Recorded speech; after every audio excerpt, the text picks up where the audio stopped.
ये है ये है ये है राइजिंग सिटी, ये है राइजिंग सिटी। नाम है इसका जोधपुर, जोधपुर जोधपुर जोधपुर। हर बात निराली यहाँ, लोग निराले यहाँ। हर बात निराली यहाँ, लोग निराले यहाँ। उठते स्वर, उठते स्वर कहीं अभिनेता के, उठते स्वर कहीं अभिनेता के। पड़ती थाप ढोलक पर, ढोलक पर, ढोलक पर, ढोलक पर। थिरकते पांव जब बिन घुंघरू के, तू नाचता पूरा शहर, थिरकता पूरा शहर। बांसुरी की मीठी तान से, बांसुरी की मीठी तान से ज्यादा मीठी मुस्कान यहाँ की। कहती सबसे एक ही बात, एक ही बात। आवो आवो सा पधारो सा, घणे मान स्वागत। आओ सा पधारो सा, पधारो सा, पधारो सा, घणे मान स्वागत। ये है राइजिंग सिटी, ये है राइजिंग सिटी। हेलो दोस्तों, आज जब मैं अपनी बात शुरू करना चाहता हूं तो मुझे याद आता है वो शख्स जो जीवट का है और जीवट के काम करता है। और अगर वो ये कहता है कि जी रही हूं एक नए अंदाज से, जिंदगी जीने का जौहर मुझ में है।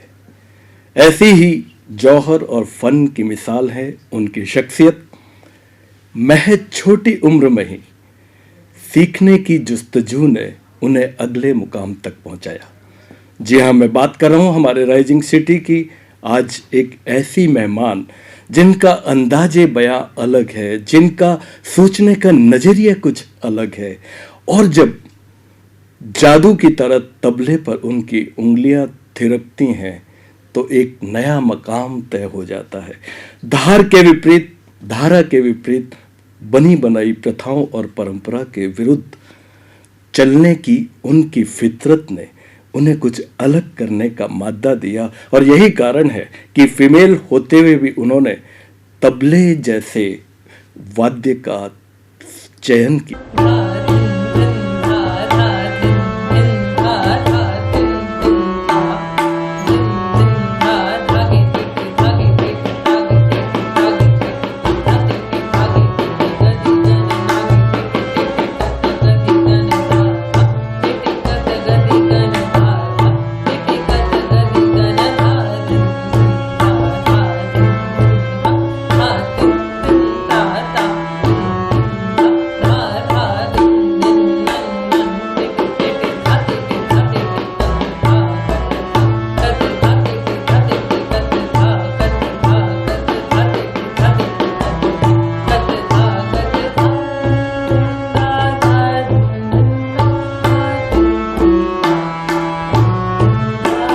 साथ ही सूफी संगीत, लोक संगीत, गायकी, भजन देश के बड़े बड़े चैनल्स पर उसका टेलीकास्ट उनकी अहमियत है, उनकी खासियत है। और उससे खास बात यह है कि उन्होंने सुर, लय और ताल तीनों को ही एक संगीत साधक की तरह साधा है। बनवारी मारला गिरधारी मारला, बनवारी मारला हाल कोन्या थारे सारे, गिरधारी मारला हाल कोन्या थारे सारे, बनवारी मारला हाल कोन्या थारे सारे, गिरधारी मारला हाल कोन्या थारे सारे। ए महल मालिया थारे, ए महल मालिया थारे, ए महल मालिया थारे, ए महल मालिया थारे।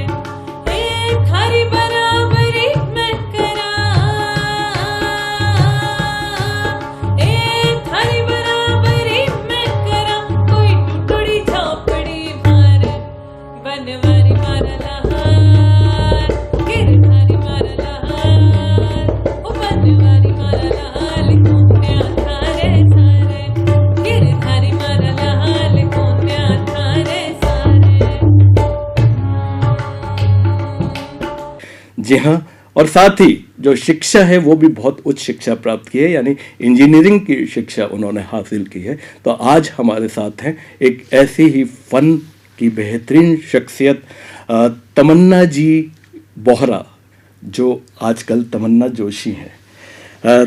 तमन्ना जी, आपका हमारे स्टूडियो में बहुत बहुत स्वागत है राइजिंग सिटी में। और जो आपकी शख्सियत है उसके बारे में हमने बहुत सुना है और आपने कुछ लीग से हटकर काम किया है।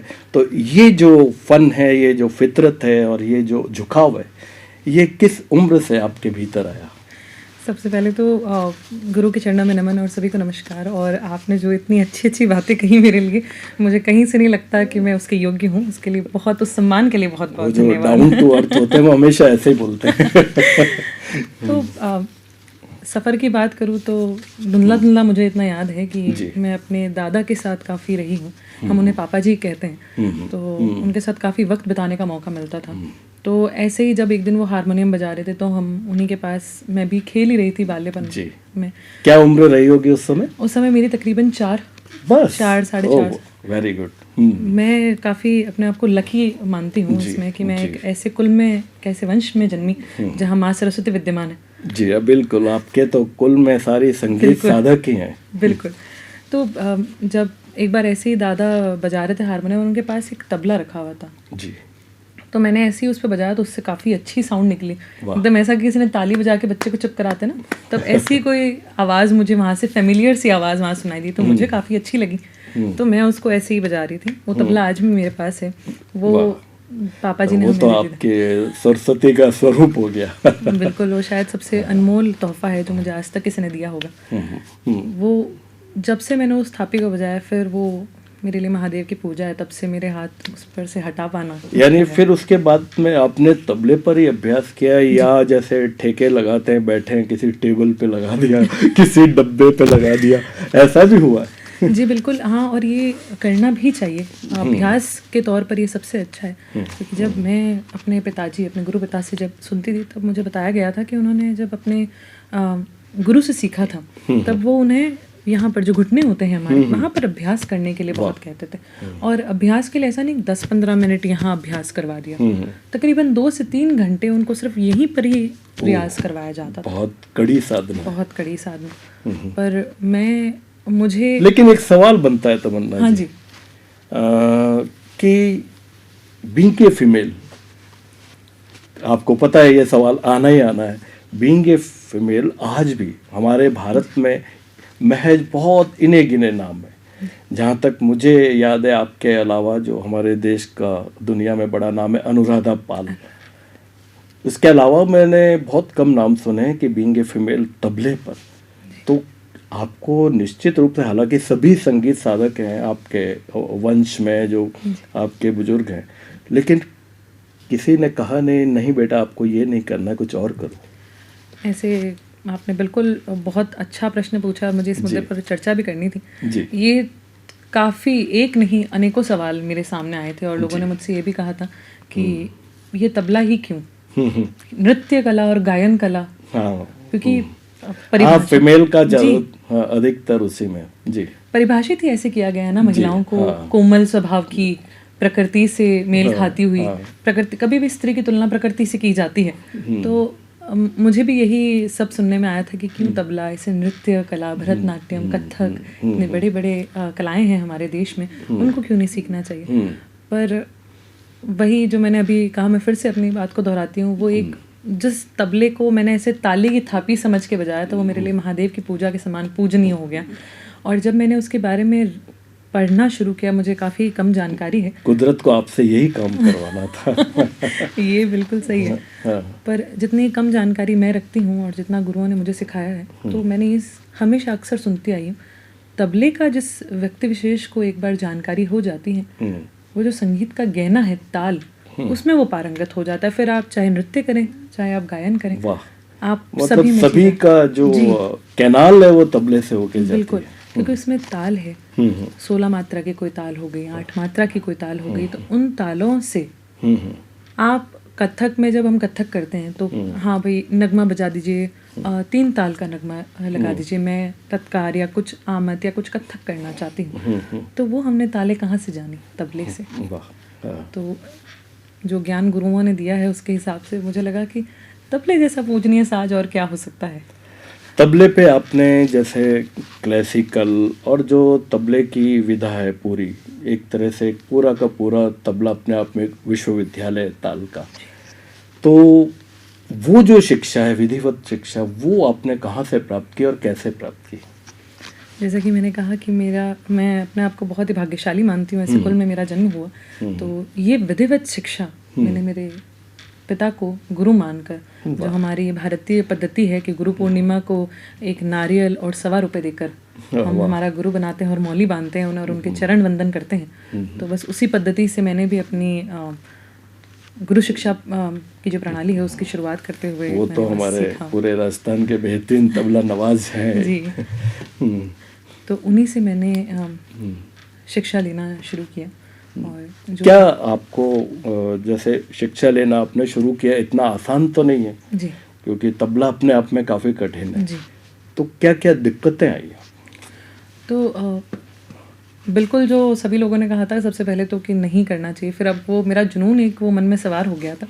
तो तबले का एक बहुत ही एक टेक्निकल अगर मैं बात करूं, जब भी आप तबला बजाते हैं, अगर आप कांस्टेंट उस पर रियाज करते हैं तो आपके हाथों पर यहाँ पर छाले और गांठें बनना शुरू हो जाती हैं। और बचपन से ही मुझे स्किन की काफ़ी दिक्कतें और प्रॉब्लम रही है। तो उसके वजह से एक समय ऐसा आया जब मुझे याद है जब हम लोग डॉक्टर के पास गए थे और उन्होंने जब चेकअप किया कि हाथ पूरा यहाँ से बनना शुरू हो गया था और यहाँ पे वो नील हम जमना कहते हैं जिसे, तो वो बननी शुरू हो गई। तो डॉक्टर ने कहा था कि इसको अब आप और कंटिन्यू तबला बजाएंगे तो ये हाथ की चमड़ी निकल जाएगी इसकी। तब फिर क्योंकि माताएं हमेशा चिंतित रहती हैं और वो आज भी चिंतित रहती होंगी, अभी भी वो सोच रही होंगी मैं कहाँ हूँ, क्या कर रही होंगी, उनके मन में अक्सर वो चीज़ें चलती रहती हैं। कहीं ये तबले का अभ्यास तो नहीं कर हाँ, तो वो उनके मन में जो चिंताएं थी उनकी वजह से उन्होंने मुझे तो आपने ब्रेक किया उसके बाद? जी, 1-2 महीने का मुझे उसके बाद ब्रेक अच्छा, लेना पड़ा। 1-2 महीने कोई खास बात नहीं। 1-2 महीने का मुझे उसके बाद ब्रेक लेना पड़ा। फिर वापस जब मैंने रियाज शुरू किया तो वही समस्या आने लग पड़ी मेरे सामने। पर अब जुनून था तो अब मैं उसको छोड़ नहीं पाती हूँ क्योंकि वो मेरा ब्रेक बीच में ब्रेक, हाँ, बीच में ब्रेक होना। तबले के बारे में कुछ इसका जो स्रोत है, ये कहा जाता है कि तबला अपने उद्गम स्थल से नहीं है, तबले से पहले कुछ लोग कहते हैं कि तबला अपने आप में संपूर्ण है, कुछ लोग कहते हैं कि मृदंग पखावज, और यहाँ तक कहा जाता है कि पखावज से तबला निकला है। तो आपने थ्योरी में पढ़ा होगा, आप क्या कहना चाहेंगे इस बारे में? क्योंकि हम लोग तो केवल पढ़ के समझ सकते हैं और एक उसमें एक कन्फ्यूजन भी होता है, तो हमारे दर्शक भी जान लेंगे, बताइए। मैं तो सबसे पहले दर्शकों को कहती हूँ कि आप इनके लिए एक बार जोरदार ताली बजाइए, इन्होंने बिल्कुल सच बात कही है।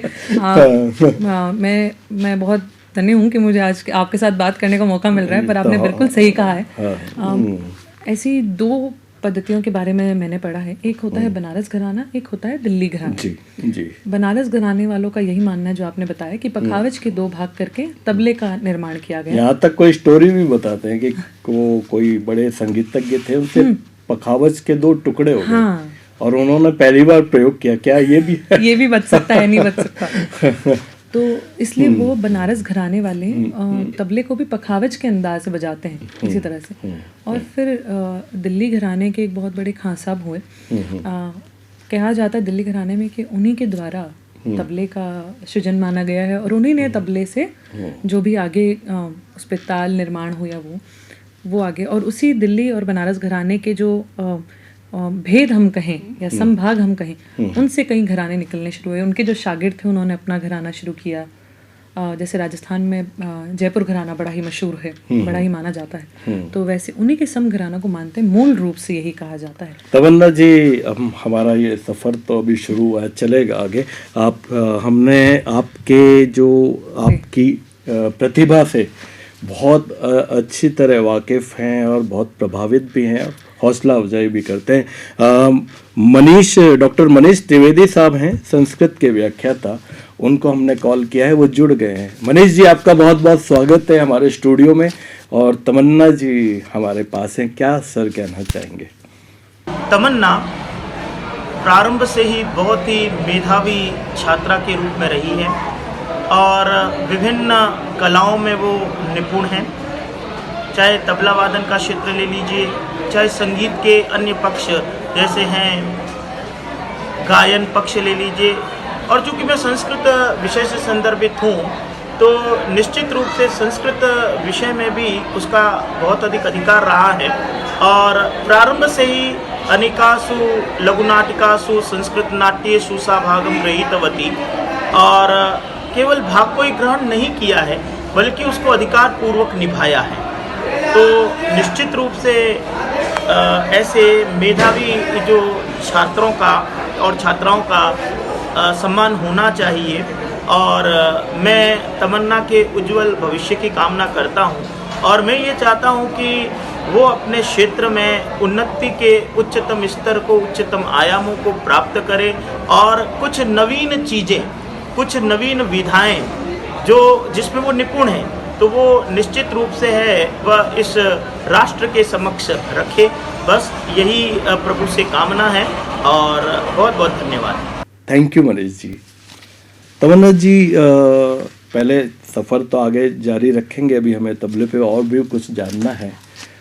पहले तो एक क्यूरोसिटी मुझे है कि तमन्ना नाम जो आपका रखा गया, उस नाम के पीछे चूँकि शायद इसका जो मूल स्रोत है वो उर्दू है जी। तो उर्दू शब्द चूँकि आपके यहाँ तो सभी शिव भक्त और उस परंपरा के लोग हैं, तो तमन्ना नाम कैसे है? मैं खुद भी शिव और शक्ति की बहुत बड़ी भक्त हूँ और सभी हैं। तो इसकी एक बहुत बड़ी तो स्टोरी नहीं है, पर हाँ एक छोटी सी स्टोरी, क्योंकि जी मैं मेरे परिवार में 7 पीढ़ियों के बाद पहली लड़की हुई। तो सबकी इच्छाएं थी बहुत बड़ी कि हमारे घर में एक लड़की का उनकी जन्म हो। तमन्ना पूरी हुई। उनकी इच्छा पूरी हुई, उनकी तमन्ना पूरी। बाकी मूल रूप से मेरा नाम काफ़ी कम लोग जानते हैं, आज इस शो के माध्यम से लोग जान ही जाएंगे कि मेरे पिताजी ने मेरा नाम श्रेया रखा था।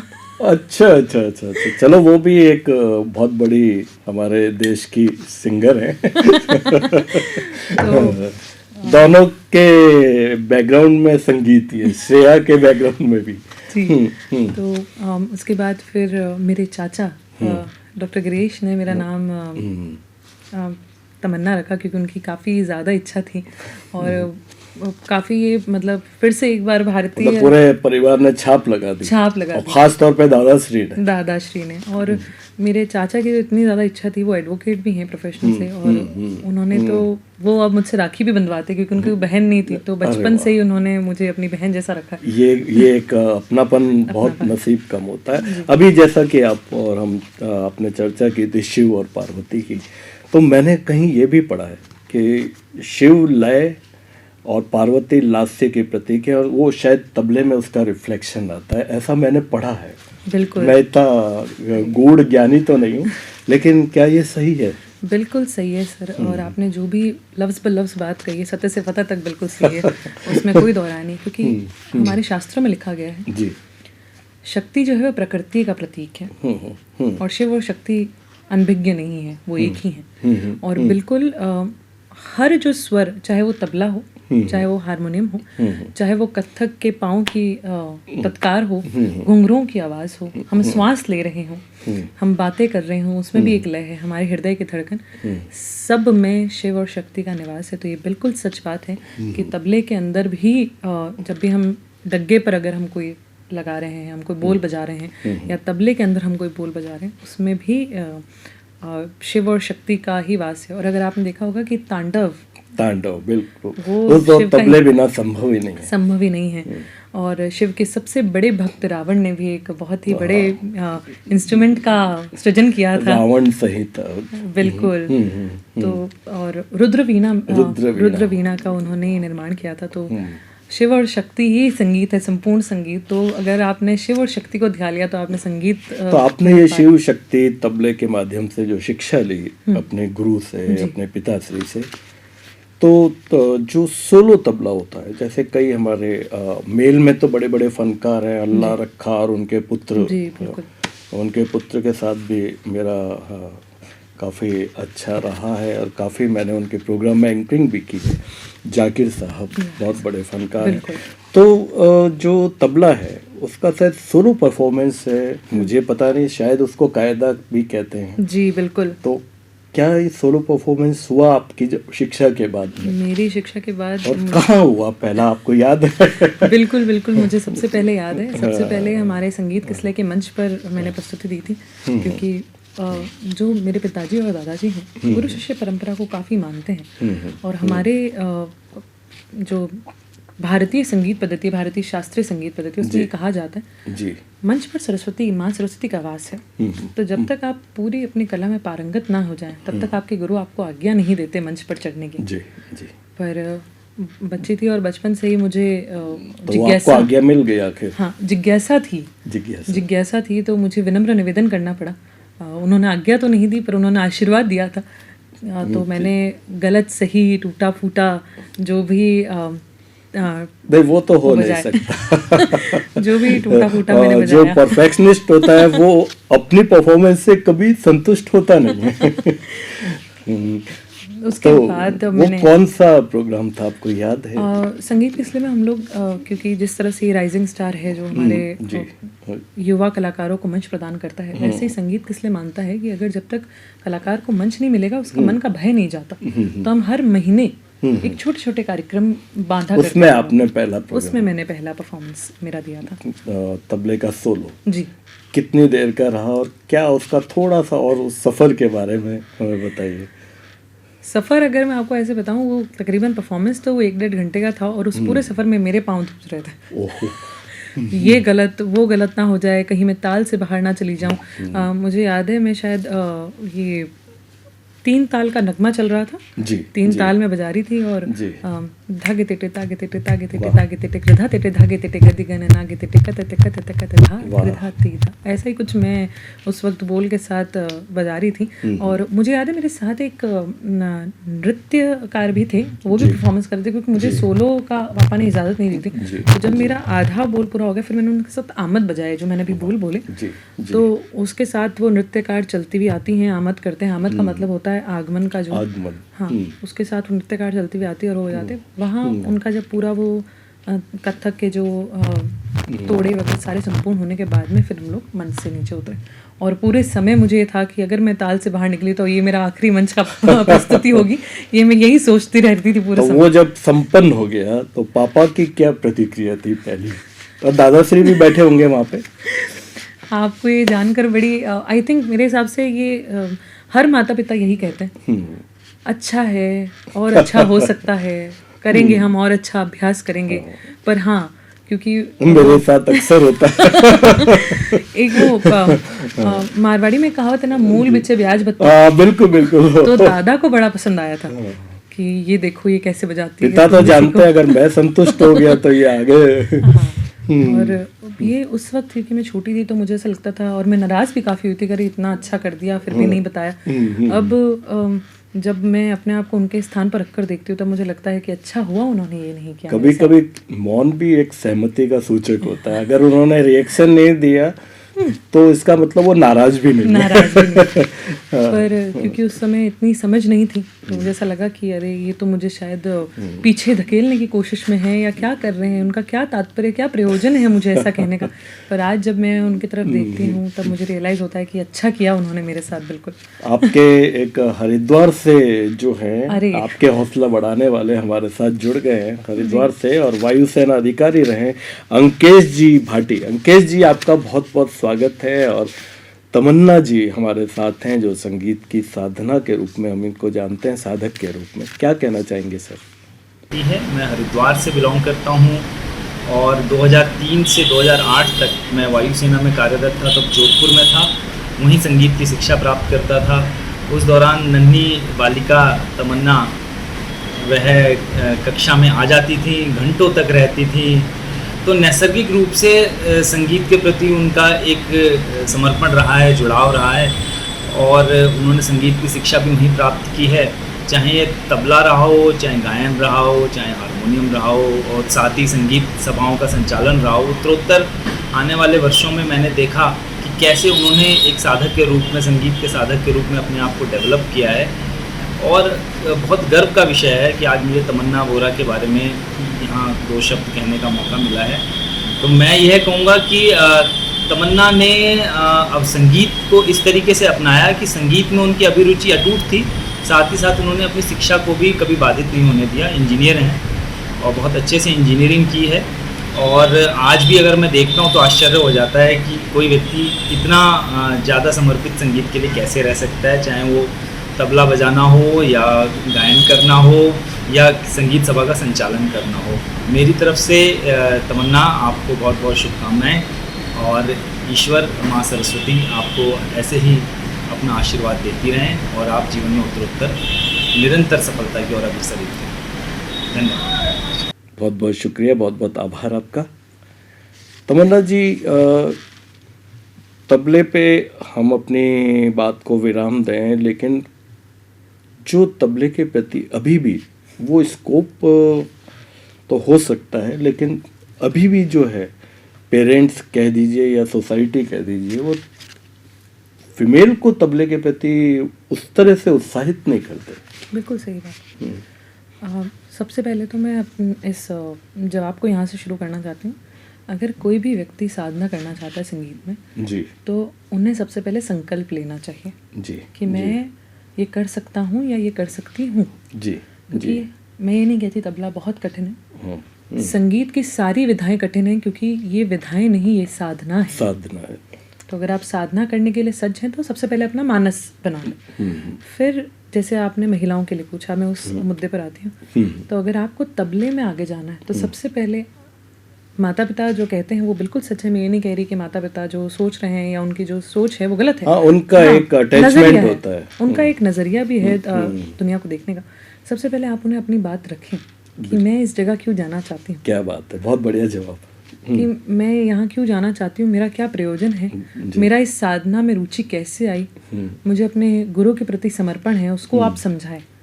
उसके बाद आप साधना से, क्योंकि अगर आप माता पिता से विमुख होकर कोई कार्य करेंगे तो मेरे हिसाब से वो व्यक्ति विशेष कभी सफल नहीं हो पाएगा। कहीं ना कहीं आपको वो कांटे की तरह चुभता रहेगा।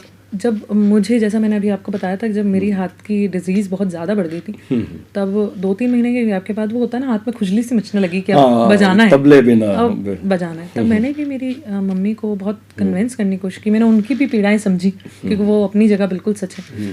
तो जब वो कन्विंस हुई तब मैंने अपनी थापी लगाई, क्योंकि पिता शिव हैं तो माँ पार्वती हैं। उनको अगर आपने उठा दिया तो फिर आप कुछ नहीं कर पाएंगे जीवन में। बहुत सही कहा आपने।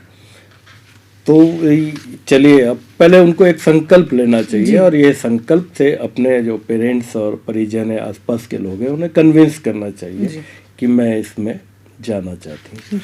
बहरहाल, चूँकि आपके लिए एक बात हमें पता चली है कि आप धारा के विपरीत चलने में बड़ा विश्वास करती हैं, बंदी बंदाई प्रथाएं तोड़ने में विश्वास करती हैं। तो उस समय जब आपके परिवार में संगीत का भी माहौल था, लेकिन सूफी संगीत का माहौल शायद नहीं था, आपने सूफी संगीत ही क्यों चयनित किया अपनी गायकी में? नो डाउट सूफी संगीत के अंदर भी वही आध्यात्म है जो हमारे भारतीय शिव पार्वती की आराधना में है, श्री कृष्ण की आराधना में। कैसे आपने और क्यों किया? सूफी और लोक संगीत भी और लोकगीत भी मुझे काफ़ी था। तो अक्सर ये होता था कि संगीत के सिलसिले में जब भी हम बैठते थे रियाज के बाद शास्त्रीय गायन होता था, यानी कि रागों का प्रचलन काफ़ी रहता था। और छोटी उम्र में शुरू कर दिया था। तबले के स्वर काफ़ी एकदम बोल्ड होते हैं ना, आपको एकदम ऐसे करके आवाज़ आती है, तो वो बड़ा अट्रैक्ट भी करता है। लेकिन जब मैं रागे सुनती थी तो मुझे काफ़ी नींद आने लग जाती थी। मैं क्योंकि छोटी थी, बाल्यपन, उसकी अहमियत नहीं जानती थी, तो मैं रियाज के वक्त काफ़ी अपनी देर तक आंखें बंद कर लेती थी। हमारे यहाँ पुराने में जो, अब तो कारवां चलता है मेरे हिसाब से, लेकिन वो रेडियो आया करता था जहाँ पे। जी, हाँ, तो रेडियो पे आकाशवाणी में एक समय ऐसा था जब लोगों की फरमाइशों पर गाने बजा करते थे। तब उस समय वहाँ पर जो मैंने सबसे पहले एक गज़ल सुनी, ये दिल ये पागल दिल मेरा क्यों बुझ गया आवारगी। तो मेरे को संगीत में तो उतनी समझ उस वक्त डेवलप हुई नहीं थी कि अगर राग यमन कर लेंगे तो ये भी गा लेंगे और वो भी गा लेंगे। लेकिन उनके बोल मुझे काफ़ी आकर्षित लगे। कभी कभी आपको बोलों का इफ़ेक्ट आप पे, आपके दिलो ज़हन पे बहुत पड़ जाता है। तो उसके बाद से मैंने कहा ये क्या जोन है, इस जोन के गाने और हमारे लोकगीत, क्योंकि लोकगीतों का जो लिखा है और जो उनकी शब्दावली है, जो उनका अर्थ है, वो मुझे इतना, तो मेरे को शब्दों ने काफ़ी अट्रैक्ट किया, तो इसलिए मैं उस जोन में चलती गई। यानी आपके सफ़र का जो ट्रैक था वो शब्दावली थी, शब्द थे। लेकिन सूफी संगीत में आपने जो क्या क्या किया और फिर आगे कैसे बढ़ी?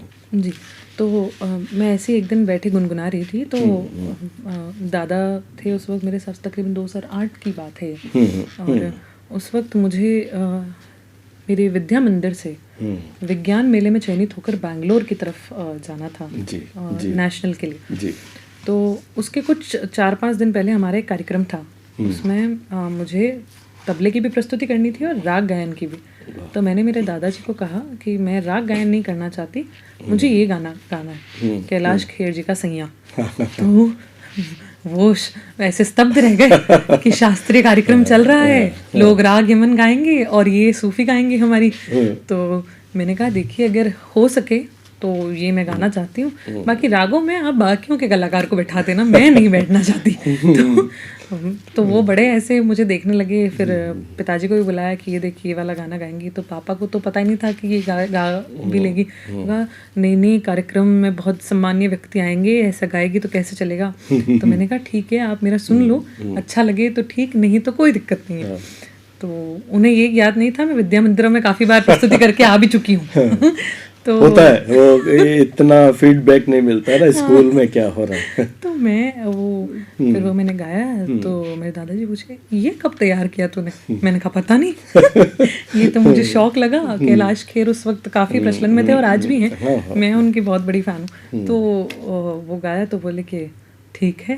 तो चौथी या शायद 5वीं प्रस्तुति मेरी थी उस समय, और मंच पे चढ़ गए। अगेन वही मेरे पाँव वैसे शिवर कर रहे, क्योंकि पहला परफॉर्मेंस वो गाया और सभी लोगों ने तालियां बजाई, और उसके बाद से मुझे रोक पाना मुश्किल था।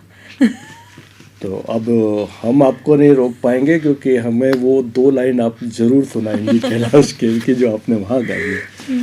तो मैं वही गाना चाहूँगी, क्योंकि वो मेरे दादा ने अप्रूव किया था। चाहते हैं वो।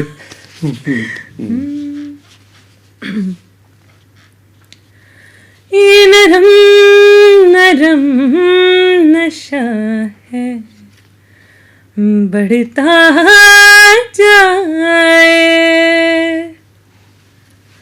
कोई प्यार से घूंघटिया देता उठाए।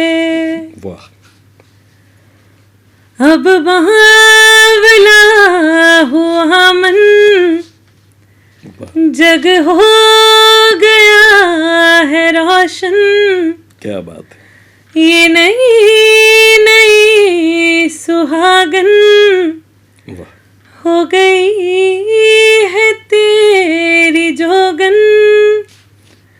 कोई प्रेम की पुजारन मंदिर सजाए।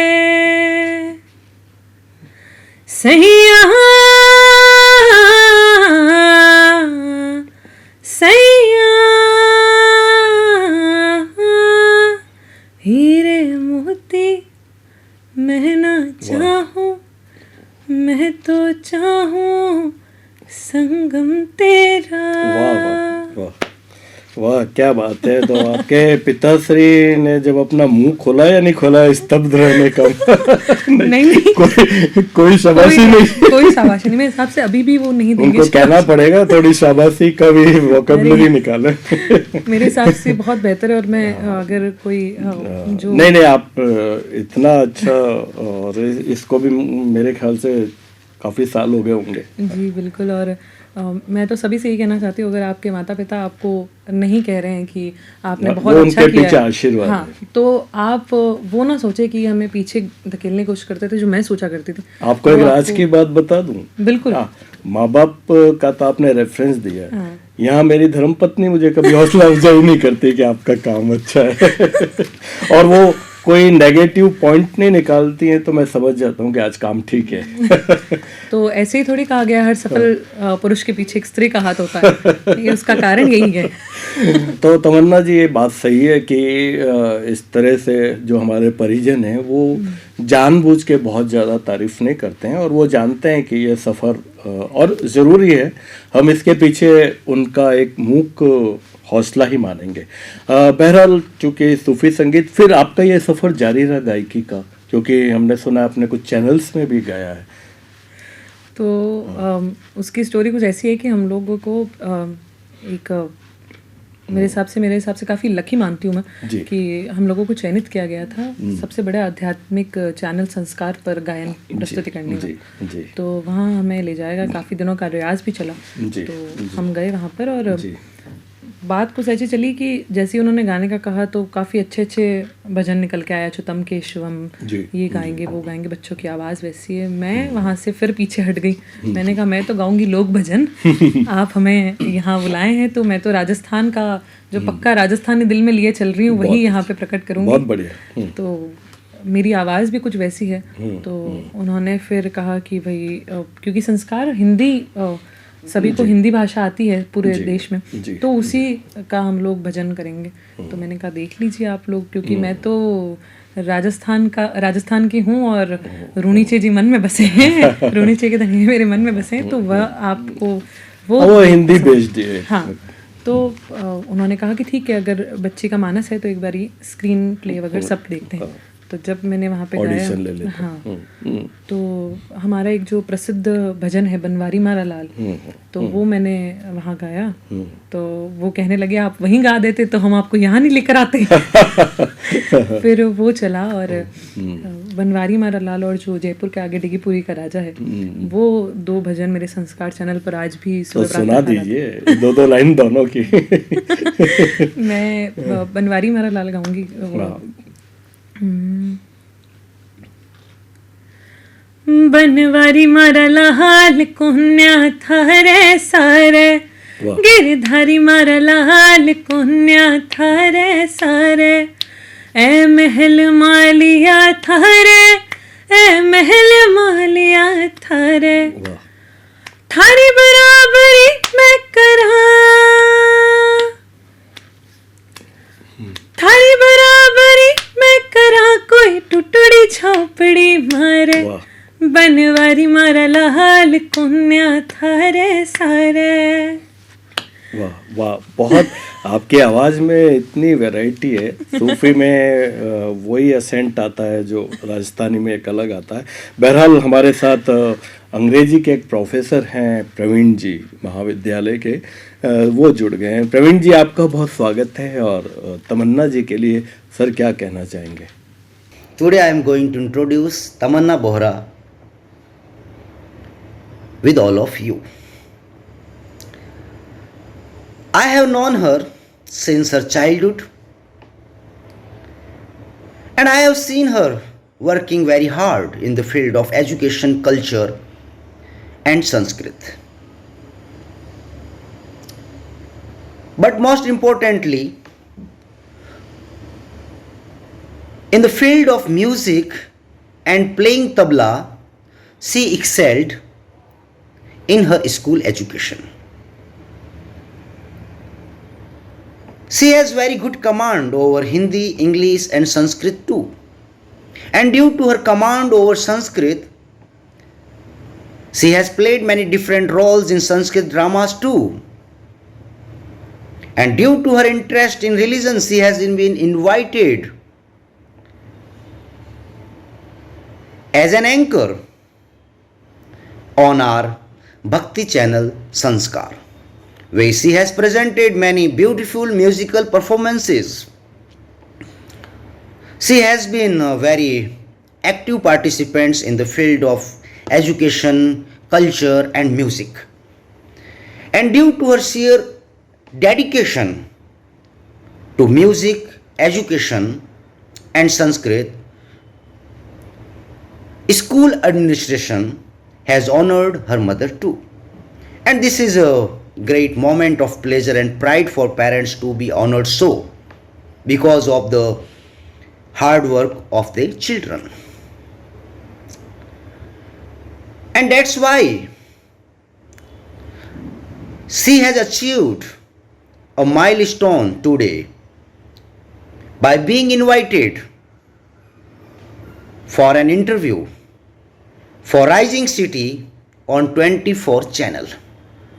So my brothers and sisters, wish Tamanna all the best for her bright future and pray to God that she achieves a great name in the field of music, Sanskrit and religion, and make us proud of her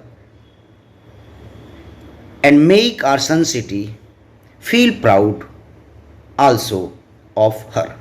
Thank you very much. Thank you Praveen ji. चूँकि आपकी गायकी का ये सफ़र चला और अभी जो है आपका तबले का भी रियाज चल रहा है पैरेलल, या अभी संगीत में आपका क्या क्या कंटिन्यूटी क्या है? संगीत में कंटिन्यूटी ये है कि मैं, वो होता है ना कि संगीत जो है वो आपको मन को प्रिय होना चाहिए, तो वो आपके लिए एक साधना हो जाती है। तो हाथ की उस घटना के पश्चात तबले का रियाज थोड़ा थोड़ा कम होने लगा, पर मैंने उसे बंद नहीं किया। मैं आज भी बजाती हूँ, पर उस साधना से, उसे कहते हैं डेडिकेशन से मैं नहीं कर पाती। लेकिन हाँ, गायन का रियाज मेरा जारी है वो, क्योंकि अब आपने एक व्यक्ति का एक हाथ निकाल दिया तो दूसरा हाथ तो रहे। हाँ, तो डॉक्टरों के मना करने के बाद में एक हाथ से तो अब काम नहीं होता है, लेकिन दूसरा हाथ तो जीवित रहेगा, तभी तो मैं अपनी ज़िंदगी सुचारू रूप से चला पाऊंगी। तो वो अब संगीत मेरे लिए मेरे हृदय की धड़कन आप समझ लीजिए, या सांस लेने के लिए ऑक्सीजन कह लीजिए, वो है। तो वो अब मेरा सुचारू रूप से चल रहा है। बीइंग ए गर्ल, जो कि अब आप मैरिड भी हैं, तो आपके पीहर में तो काफ़ी संगीत की परंपराएं, क्या आपको ससुराल में कभी इस चीज़ के लिए रोक टोक या हौसला बढ़ाते हैं वो लोग भी? सबसे पहले तो मैं इधर देख के बात करूंगी अब, क्योंकि मुझे आप लोगों से बात करनी है और आप सभी लोगों को कहना है। एक तो मैं बहुत लकी रही, दूसरा मैं ये मानती हूँ कि जो परिवार मुझे मिला है, आप अगर विश्व के सारे या भारत के सारे ससुराल पक्ष के परिवार ऐसे हो जाएं तो कोई भी बिटिया किसी भी पिता के ऊपर बोझ नहीं रहेगी, ये मैं कहना चाहती हूँ। यही शायद आपके सवाल का जवाब भी है। अब तो आपके ससुराल में और वेलकम होगा ये इंटरव्यू देखने के बाद। नहीं, चलिए हम भी उनका शुक्रिया अदा करते हैं कि आपने इतनी गुणी बिटिया को सर आंखों पे बैठाया, उनके संगीत को हौसला दिया। हम भी आपके ससुराल वालों का शुक्रिया अदा करते हैं। बिल्कुल। और मेरे जो पर पहले इतने थे वो अब और फैल गए हैं, क्योंकि वो मुझे और बढ़ावा और प्रोत्साहन देते हैं आगे बढ़ने के लिए कि आप और काम करें। एक कला मर्मज्ञ हैं रविंद्र गहलोत साहब, वो भी हमसे जुड़ गए, उनको हमने कॉल किया था। सर गहलोत साहब क्या कहना चाहेंगे? मैं तमन्ना बोहरा को एक लंबे समय से जानता हूँ, स्कूली शिक्षा से ही। तमन्ना बोहरा शिक्षा, संस्कृति एवं खेल विधा में हमेशा अव्वल रही है। स्कूल की तबला वादन प्रतियोगिता में तमन्ना बोहरा ने हमेशा एक अव्वल स्थान प्राप्त किया है। संगीत के क्षेत्र में विशारद प्राप्त एवं निपुण संगीतज्ञ श्री सतीश चंद्र बोहरा की पुत्री तमन्ना हिंदी, अंग्रेजी एवं संस्कृत तीनों ही भाषाओं पर अच्छा नियंत्रण रखती है। आपने भक्ति चैनल पर अपनी संगीत विधा की प्रस्तुति भी दी है। आपने इंजीनियरिंग के क्षेत्र में डिग्री हासिल की है। वर्तमान समय में आप एक राष्ट्रीय स्तर की एंकर हैं। शिक्षा, समाज सेवा एवं संगीत के क्षेत्र में विशेष ख्याति प्राप्त होने के कारण आपकी माताजी को भी विद्यालय स्तर पर विद्यालय प्रशासन के द्वारा सम्मानित किया गया है। तो मैं आपके उज्जवल भविष्य की कामना करता हूँ। Thank you sir, thank you. Tamanna ji, चूँकि घड़ी तो अपना काम करती है, हम अपना काम कर रहे हैं, और ऐसा लगता है अभी आपका सफ़र के बारे में हमें कुछ मालूम ही नहीं हुआ। हमने शुरुआत की है, लेकिन क्या करें, वो इशारा कर रही है घड़ी। तो उन लोगों के लिए, उन गर्ल्स के लिए, उन फीमेल के लिए और यूथ के लिए, दोनों के लिए, कि उन्हें अगर संगीत में आना है, जैसा कि अभी माहौल है हमारे देश में, शॉर्टकट हर आदमी रातों रात स्टार बनना चाहता है। कुछ शोज भी ऐसे हो रहे हैं, हालांकि वो हौसला बढ़ाते हैं लेकिन वो ट्रैक बैक भी करते हैं, रियलिटी शो।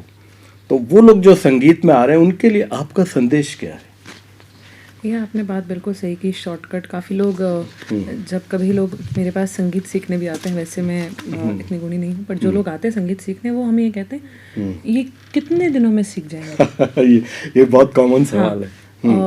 जैसे हम लोग यहाँ कोई कोचिंग सेंटर है और यहाँ कोई किसी कॉम्पिटिटिव एग्जाम की तैयारी का क्रैश कोर्स चल रहा है, तो फिर हम उन्हें बताते हैं कि भारत में एक गुरु शिष्य परंपरा है, उस पद्धति से सिखाया जाता है, उस पद्धति से साधना होती है।